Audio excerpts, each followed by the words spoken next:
Violeta, my bestie over here. We just got done finishing up another episode of Real Estate Jefas. If you haven't subscribed, come over to our channel, subscribe. If you listen to podcasts, we are everywhere where you can download a podcast. And today we're gonna talk about recent news that we have. Like it's another day in beautiful America, so always something happening. But I was texting Violeta the other day. I was like, "Did you hear we're buying at $200 billion of mortgage bonds?"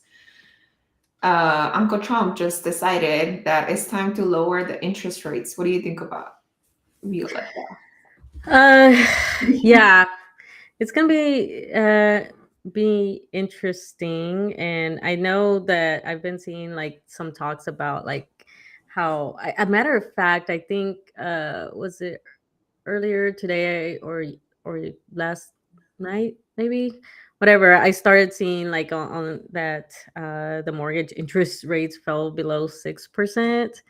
So yeah, I don't know what that means for the rest of the year. I guess it's gonna slowly trend down, which can be a good thing for like home buyers and real estate investors. Yeah, and that was actually was it Thursday night that he like tweet. He uses X as its own news media, so he like put on X that he's about to buy $200 billion. But it was right after also he said he was going to block massive like real estate investment entities from purchasing single family homes. So he came out with that, basically blocking Lennar and BlackRock from purchasing single family homes too. Then the next day was this news of like buying 200 billion mortgage bonds. And why is that so challenging? Because the last time that we had in 2008 that we had a kaboom on the housing market was because the government went and purchased a lot of mortgages, right? And Mhm. so that's when we have like all of this like jumbo loans and like no income verification loans, even though the times right now are quite different and we have way more cells and regulations prior to like applying for a loan. It's still very much going to change the market, I think, because even the next day, which was yesterday, Mhm. the mortgages dropped below 6%. I checked this Mortgage News Daily website that keeps track of the average throughout the nation of like, so prior to the news, we were like a 6.2 on conventional Mhm. and it dropped down to 5.9. So just him like tweeting something without even having to execute it, the market responded, right? But if you look at the actual indicators, like the 10-year bond didn't move at all. Hmm. So this is how like it's kind of weird that we like everything is reacting to what he's just like whatever he's putting out there, the market immediately reacts.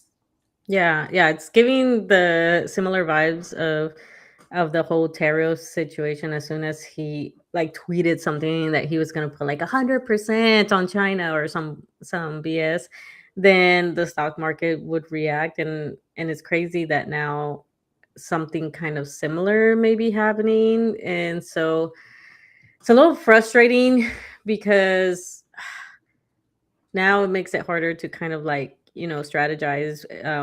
It's always like you're trying to like plan any exit plans or anything like that, or strategize and plan as much as possible. And of course, like, we don't know what the market will do, but it's a little irritating when it's just him just sending out a tweet and then the market reacts that way.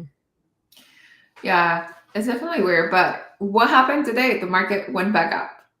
Oh, That's did it? I haven't checked yet. yeah, mortgage daily news. Like I checked it every day. Mostly, I'm like so nosy. I'm like, what else am I gonna do? But anyways, I'm not buying, guys. I'm not buying. I put a stop onto like the buying process. So Yeah, that's we all were I just talking about it in our episode that we recorded of like what we were planning, and Lynn says she's not going to buy anything this year. We'll see.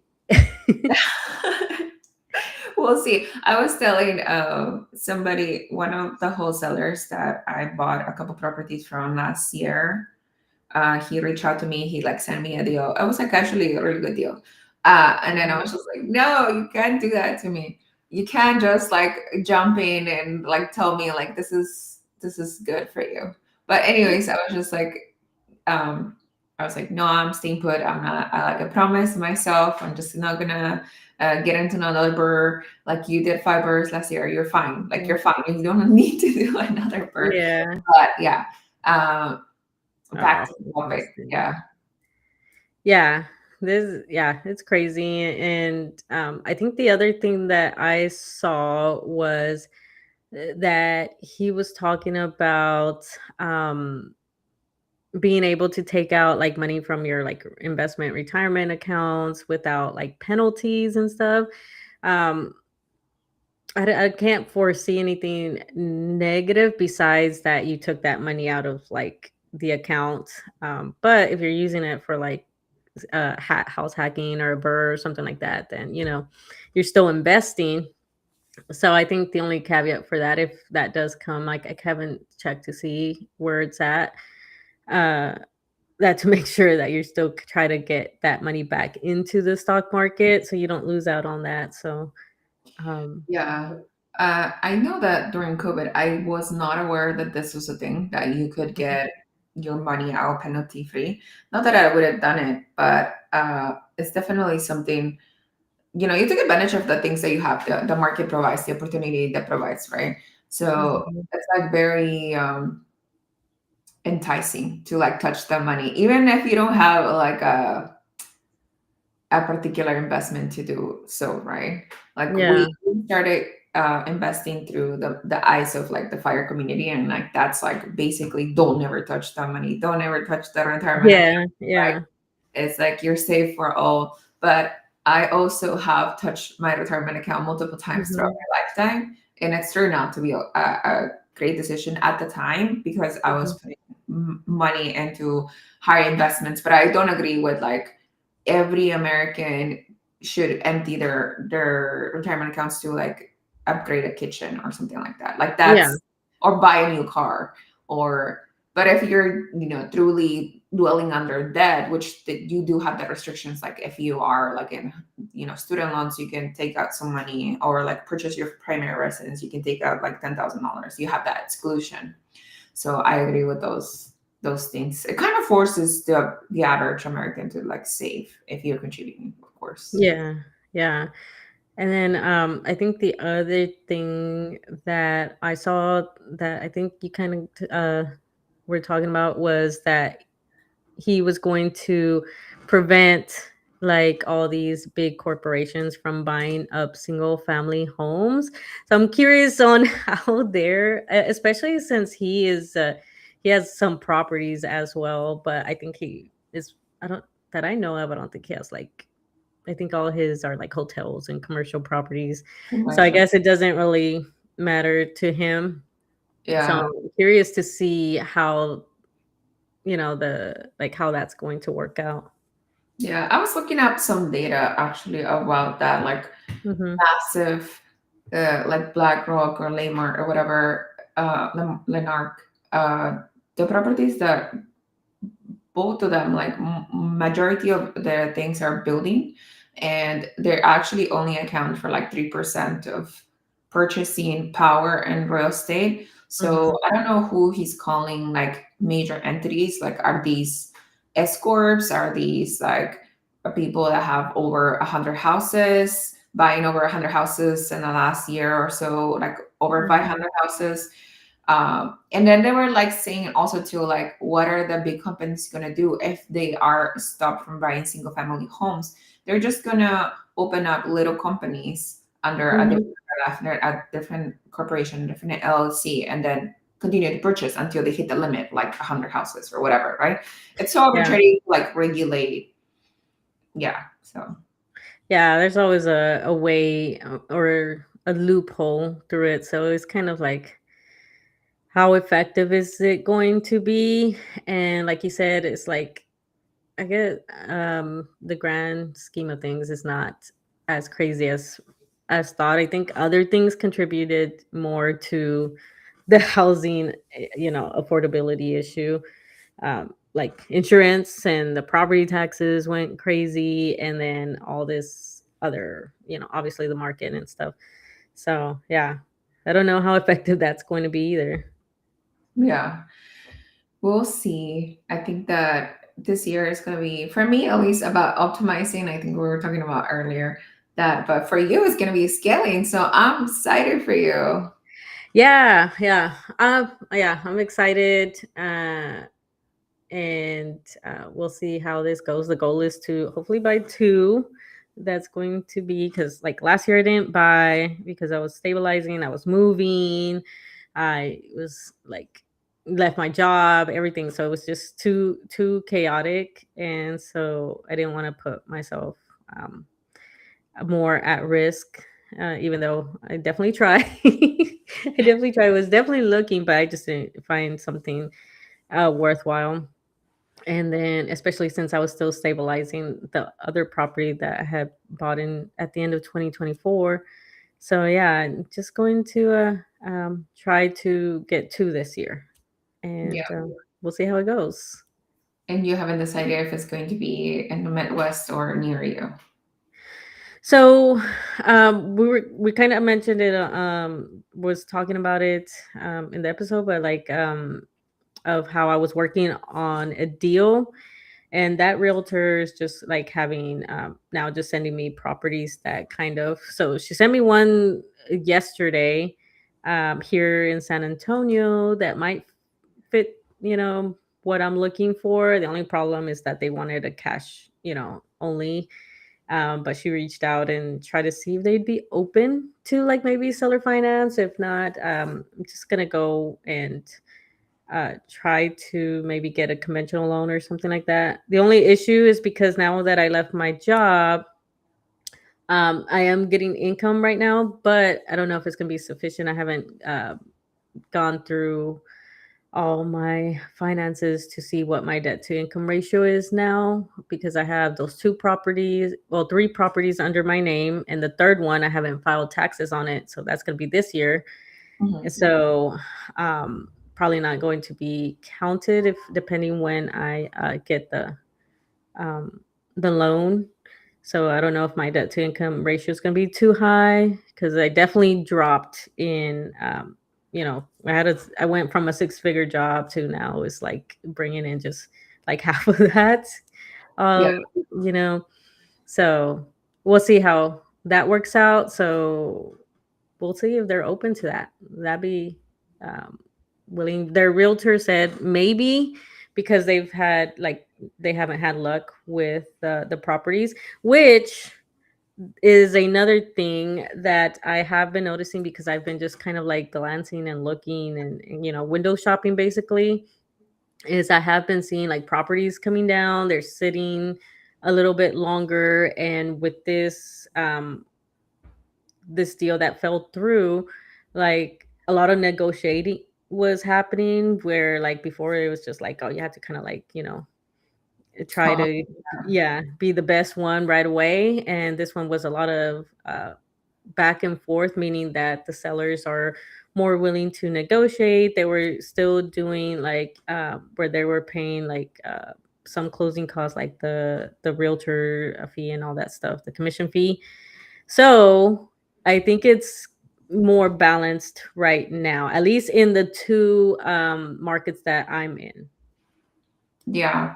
Yeah, and then I think I ran into the same problem last year, where my debt to income ratio, because multiple properties were under my name, and then Mhm. I also have a property in Los Angeles. My debt to income ratio overpassed, right? And I started purchasing DSCR, which initially I was like, oh my God, DSCR, I'm going to pay more closing costs. It's going to be more expensive to acquire the loan.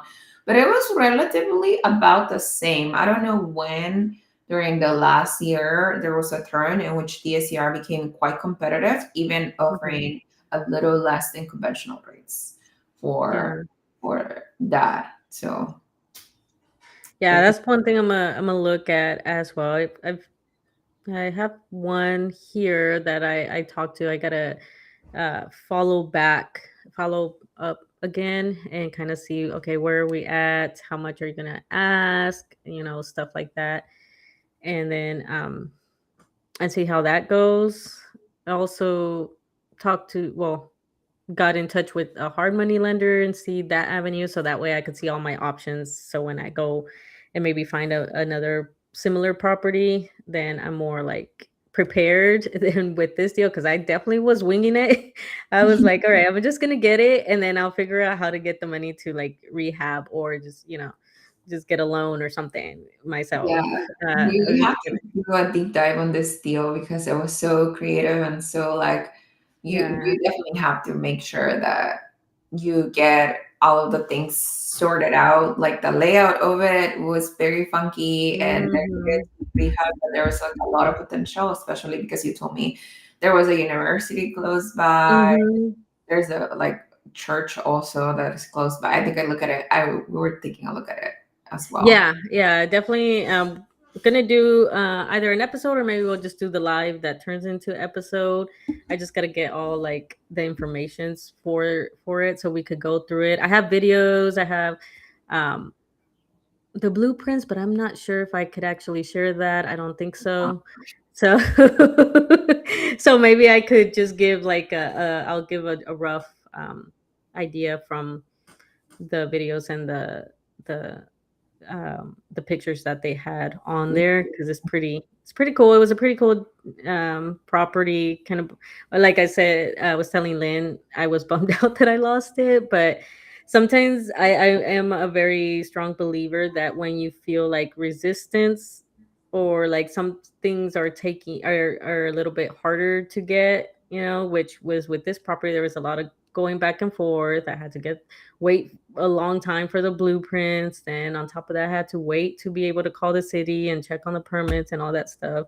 So there was like a lot of resistance. So I feel like maybe it was just like the universe telling me, like, you know what, not yet. Like, maybe this is too much for you. And I don't know what's going on with my freaking camera. It's always every time. I don't know what to do with it. And then on top of that, the sun is in my face because I put my desk in a wrong spot. So later today, I'm gonna have to move Of it. again. I have this problem. I'm right in front of like two big windows, and like across the seasons, some of the times, like if the sun is right on my face, especially at like 5 p.m. Yeah, yeah. I'm gonna have to figure out, probably be on that wall instead, which I didn't want to be, but oh Yeah. well.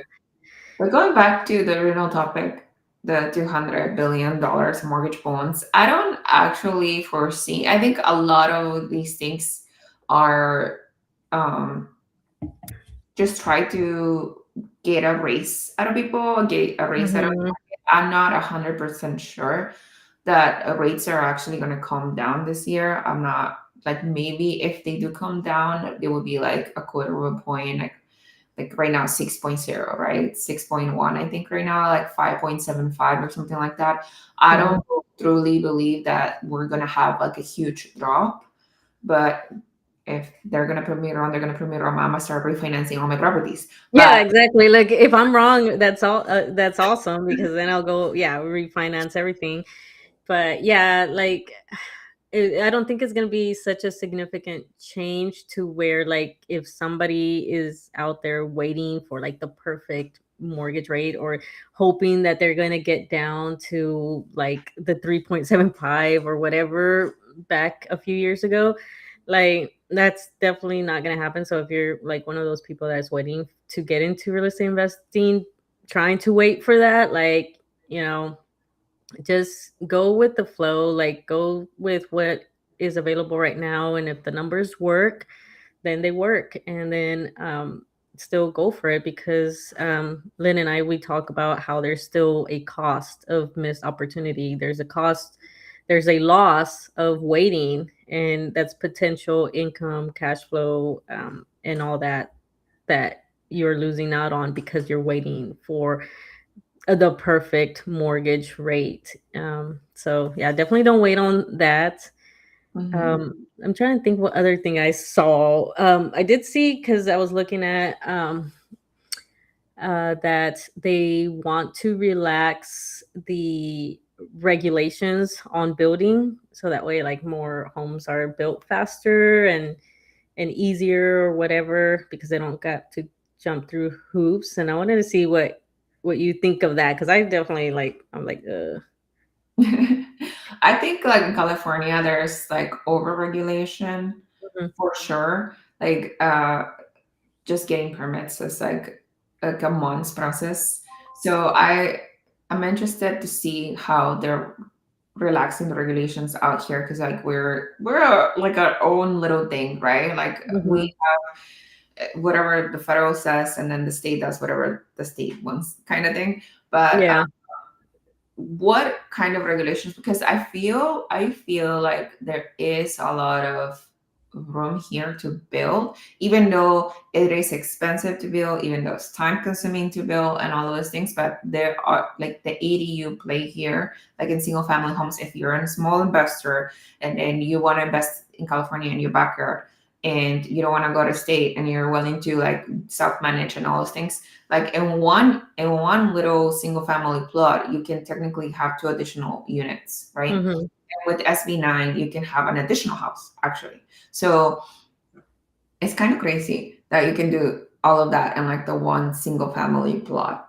But I'm not in the commercial space. I don't know how hard it is to like acquire land and develop it and grade Mhm. it and like easement and all that. So I'm assuming that's gonna take a long time. We have like a condo structure that's gonna be apartments, like just maybe less than a mile from my house. Mhm. It's been in construction for like 3 years. Oh wow. So like I guess it takes, significantly longer time to build for sure. Yeah, yeah, I think so because I'm trying to remember how long. Uh, because I was in Poway, over there by San Diego, and two new buildings were, and I think it did take like two years, probably because I kept seeing like, oh, they're gonna do something there, they're gonna do something there, and then, but I think once they go through all those humps, then all of a sudden they like pop up kind of pretty fast. Like next Mhm. thing you know, they were already like. Matter of fact, I was gonna try to move into one of them. I was like, oh, interesting. 2 years ago, like or 3 years ago, like there was nothing there, and then now that I have to like go back to renting, now it's available. But the only reason I couldn't get it because I still had my dog and they didn't allow German shepherds. So I was like, okay. And so we moved to another one. So that was that.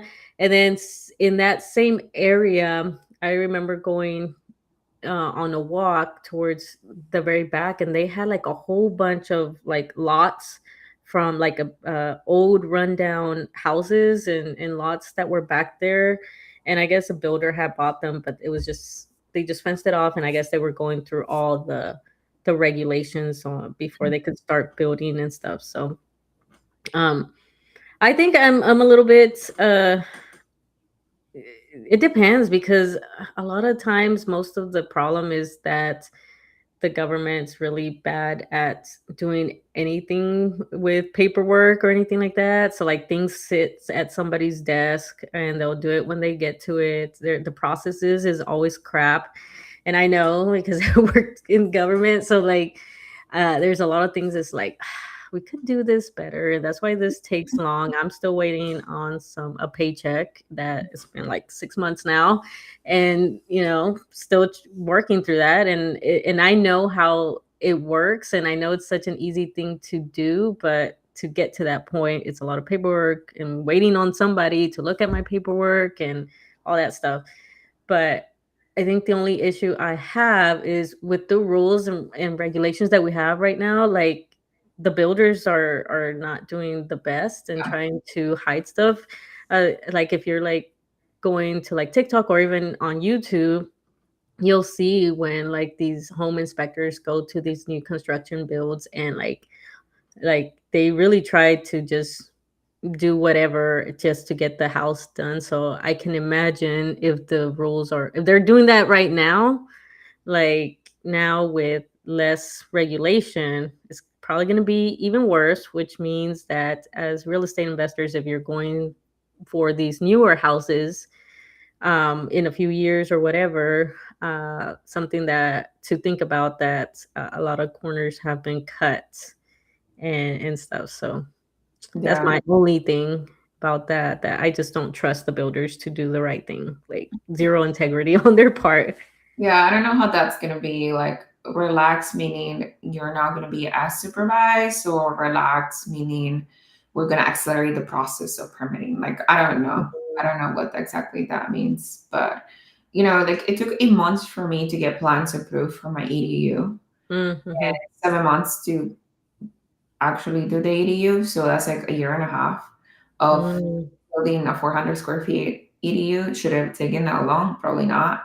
But there was like some stipulations because power lines and stuff like that. But also that was pretty long. But I know sign up for it, so I already know. Like, I educated myself before going into like, this could take a year, this could take Mm-hmm. You had the expectation. You knew what to expect. averages are. It's not gonna stop me from Yeah. doing it. So BuzzTune says moving your portfolio to LLC. Could you talk more about the thought process and how it's going? Because you have LLCs. Yeah, so I started an LLC last year, but I didn't do anything with it because That's me. That's me. I have two. Well, three technically. But yeah, yeah. because we're growing, so we got to think about liability. And even though by purchasing my homes and having umbrella insurance and have home insurance and all those things, I do want to move all the portfolio into an LLC as well, because I'm also opening a new company this Mm-hmm. year for my own practice. So like I need to think about more legal stuff more so now, uh, Mm-hmm. and then so. Uh, there's the way that a lot of people do it, and there's the right way, right? A lot of people do when the home is personally on your own name, and then you want to just put in an LLC. You could claim the property into an LLC. Mm-hmm. Majority of the banks will consider that a transfer of title, right? And they could technically call the do on sell clause that all of the loans have if you have a loan Mm-hmm. on property. They could call it, could technically. But from what I hear from different bankers, is like they don't like to do that. If the LLC is more than 51% on your name, meaning you Mm-hmm. don't have any other partners in the LLC, then it's going to be fine. They're not gonna make you do on sale clause or refinance or whatever. Like, but the right way to do it is to like replace the loan. So like what I'm doing right now is like, I have a property I bought cash, a rehab cash. Now I'm cashing out refi into a DSCR to put it under an LLC. And then also I have another property that is conventional, that is at a 7.5, I think, interest rate, that I'm gonna refinance and to put it in an LLC at a 6.6, I think. I think that's the last quote that I got. So that is the process that I'm doing right now. I'm not quit claiming from my name into LLC without the bank knowing. I'm like actually refinancing Mm-hmm. slowly.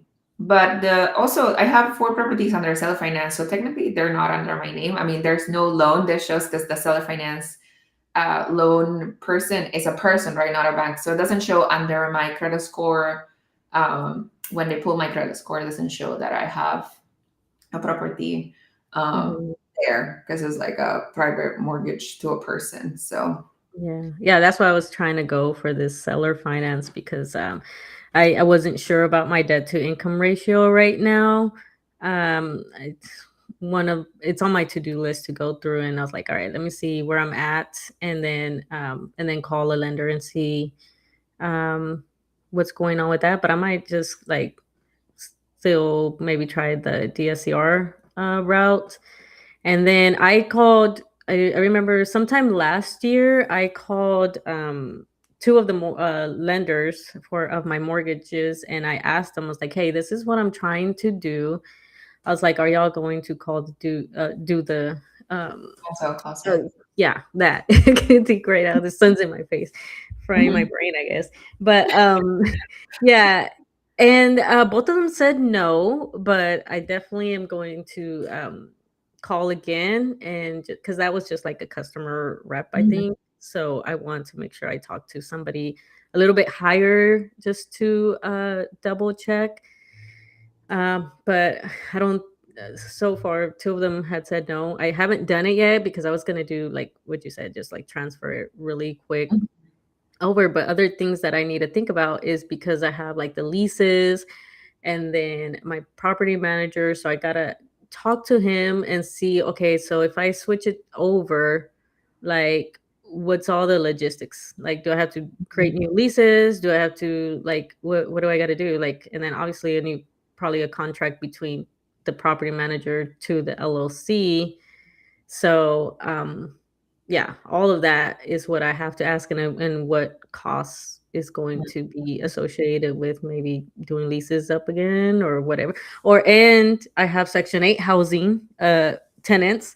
So what does that mean with that once I make the switch? So that's a little bit of research on my to-do list for January/February, so I could actually use these LLCs because I have two uh um I did the setup that most people do where you have like the holding company and LLC and then so on. So yeah. So we'll see. That's on my to-do list this year to move them over to get the one for liability and two so I could go out there and get more mortgages or Yeah. something. I don't know. Yeah, so a lot of research. Many good reasons to move into an LLC. Not only that liability, which it should be number one, right? But also your business has the debt now, so your name is clear, right? Technically, Mhm. and if I had like really good interest rates, like 4 or 5 or whatever, then I would consider doing the quit claim deed into the LLC. But I don't. I have pretty shitty rates, like 7.5, 7.3, 7.1. So if I can take a fixed, like a rate in interest rate fixed Mhm. adjustment, and put it into an LLC, then might as well do that. Like even though I'm Mhm. closing cost again, it's negligible to me because my loans are smaller too. Like I understand like when your loans are bigger, the closing costs like take more, right? So Yeah. they're like 100K, under 100K. So my cost of like purchasing points or doing any of that is like $1,000, $2,000. So it's the significantly lost. And everybody knows, no, not everybody knows, I shouldn't assume everybody knows like the interest rate that you paid up front in the first, second year, your negligible principal you have paid down, on Mhm. the loan. So Yeah. Yeah. Yeah. So yeah, I gotta see because yeah, definitely. I think my recent one is at 7.5. So, but that one I will probably we'll see how I could get that one out. And then the first one, I think this is year 5 that I own. So probably towards the end of this year have some equity that I might be interested, but also I have a good interest rate on that one. So so it's kind of like so maybe I would look into like maybe a HELOC or something. I don't know. We'll see how I yeah. can get money out from there. And then yeah, like I think the other thing somebody mentioned was like the insurance rates might go up if you move it into a LLC. I don't know how accurate that is, especially since I think you still well, I don't know. Yeah, I think you have like the insurance still likes to have a person or something. I don't know Mhm, how that mhm. is. So what I do is like I'm the first payer and my LLC is second payer. So I Mhm. still get the insurance because I don't have any partners, right? So Mhm. the insurance gets paid out to me, and if my company is also additional insured. Okay, got So it. that's how I go around it. I don't know if that's the right way, but I am the owner of the company, so I get to call the shot. Yeah, I get to. Yeah, that's gonna. And I think that should be fine for. I think liability. I don't know. I'm not an expert on that because um, I think that is not public knowledge. I guess so. I don't know. Yeah. Yeah, So for people in the comments, do you notice when you purchase a homes and then you put your home insurance under your name or only your LLC name? Whoever is in the comments. yeah. The other thing I need to also like. look into another insurance company because this one has been like going up. So that's on my to-do list this year to try to bring that down because that's kind of going um driving up my mortgage payments a little bit. Um and then I'm trying to think what else. Yeah, like those are all my to-do list. Have you done the raising your deductible to make sure that you're getting the best rate? I don't know. This is a little controversial and some people, but my deductibles and different insurances are higher. Some of my deductibles are as high as $5,000 because Mhm. I I am under the I subscribe to the thinking like if I do a claim, it's going to be when the house is like burned down. Because if I do a claim, then the likelihood of me getting more expensive insurance in the future for future properties is going to go up. So Okay. I am raising my deductibles on the majority of my properties, unless it doesn't make sense, like it doesn't really change the premium that I have, Mhm. then I won't raise it. But if it does dramatically change, it saves me like $300 a year or something like that, Yeah. then I'll raise it to $5,000. So whatever happens in my property, I will cover it rather than use the insurance. Yeah. Yeah, that's definitely something to think about, especially since most of these insurance companies don't even want to cover like basic stuff. Yeah. Anyways, they're like, no, that's in you anyway. So I don't think that's a bad strategy because yeah, trying to get something paid from these insurance companies is a pain in the ass anyways. So yeah, I think that's realistic that you're probably gonna have to pay a whole bunch out of pocket before they actually pay anything. They're just gonna do the big major things. Hmm. So yeah, yeah, I'll have something to. I'll go ask and call because um, and see if we could work something out. If not, try to find Yeah. other I people. like buy around every year, like every time it renews, increase it. Yeah. I'm like calling, oh, can we decrease it? No, okay, let me go buy something else. I'm like, I have like five different insurance agents. Yeah. I gotta do that more. I've been too like busy and I forget. I need to set timer reminders on my phone to remind me because I always miss it. And then yeah, it's just something I gotta do this year. Optimize. Yeah.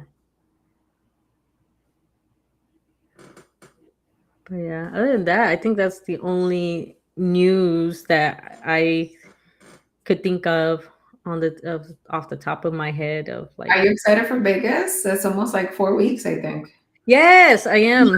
I am. I'm super excited. I'm trying to think like let's see, February if it's chilly, if it's I'm sure at night it's in the night it's cold, but during the day I don't know. For people that are watching this video, there's a one rental at a time conference in Vegas in February 14 and 15, I think, or 13 and 14, one of those days. But it's the Valentine's Day weekend, and we actually are going. I think tickets, I think they're still on sale, but I think they're closing down in like 5 days. I think they're gonna stop selling tickets. But yeah, it's gonna be fun. Like I'm gonna meet Violeta in person, and Mm-hmm. we're gonna share a room. Mm-hmm. And then we're gonna learn some real estate and hopefully interview some people.